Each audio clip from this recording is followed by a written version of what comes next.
কর্তৃপক্ষকে পুনরায় 24 ঘন্টার আলটিমেটাম দেওয়া হলো।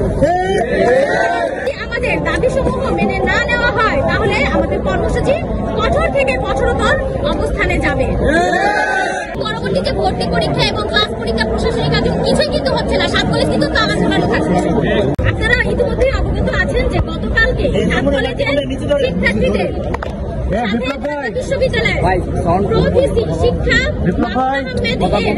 অসৎ আচরণের জন্য 7 কলেজের শিক্ষার্থীরা ন্যায্য দাবি নিয়ে রাজপথে শান্তিপূর্ণ অবস্থান কর্মসূচি পালন করতেছিল, কিন্তু আন্দোলন চলাকালীন সময়ে পুলিশের অসহায়তায় ঢাকা বিশ্ববিদ্যালয়ের শিক্ষার্থীরা 7 কলেজের শিক্ষার্থীদের উপরে অতর্কিত হামলা চালায়।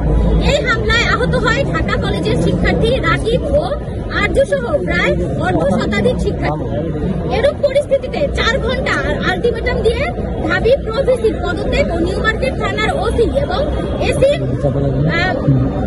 প্রত্যাহার সহ 6 দফা দাবি করে আজ দুপুর 12টায় একটি সংবাদ সম্মেলন করা হয়।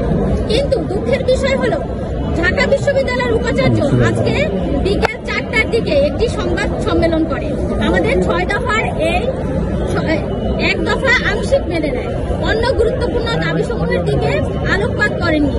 আমরা এর তীব্র নিন্দা জানাই। নতুন করে যাতে জনদুর্ভোগ সৃষ্টি না হয় তাই 6 দফা দাবি মেনে নেওয়ার জন্য আমরা কর্তৃপক্ষকে পুনরায় 24 ঘন্টার আলটিমেটাম দেওয়া হলো। এর মধ্যেও যদি আমাদের দাবিসমূহ মেনে না নেওয়া হয় তাহলে আমাদের কর্মসূচি কঠোর থেকে কঠোরতর অবস্থানে যাবে, আর এর জন্য কর্তৃপক্ষই দায়ী থাকবে।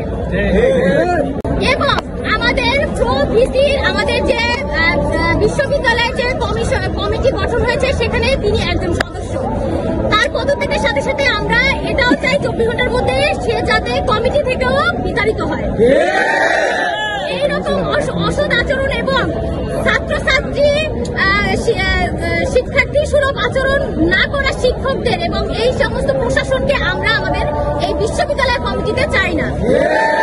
পরবর্তী যে ভর্তি পরীক্ষা এবং ক্লাস পরীক্ষা প্রশাসনিক কাজ কিছুই কিন্তু হচ্ছে না, 7 কলেজ কিন্তু তালা ঝোলানো থাকছে।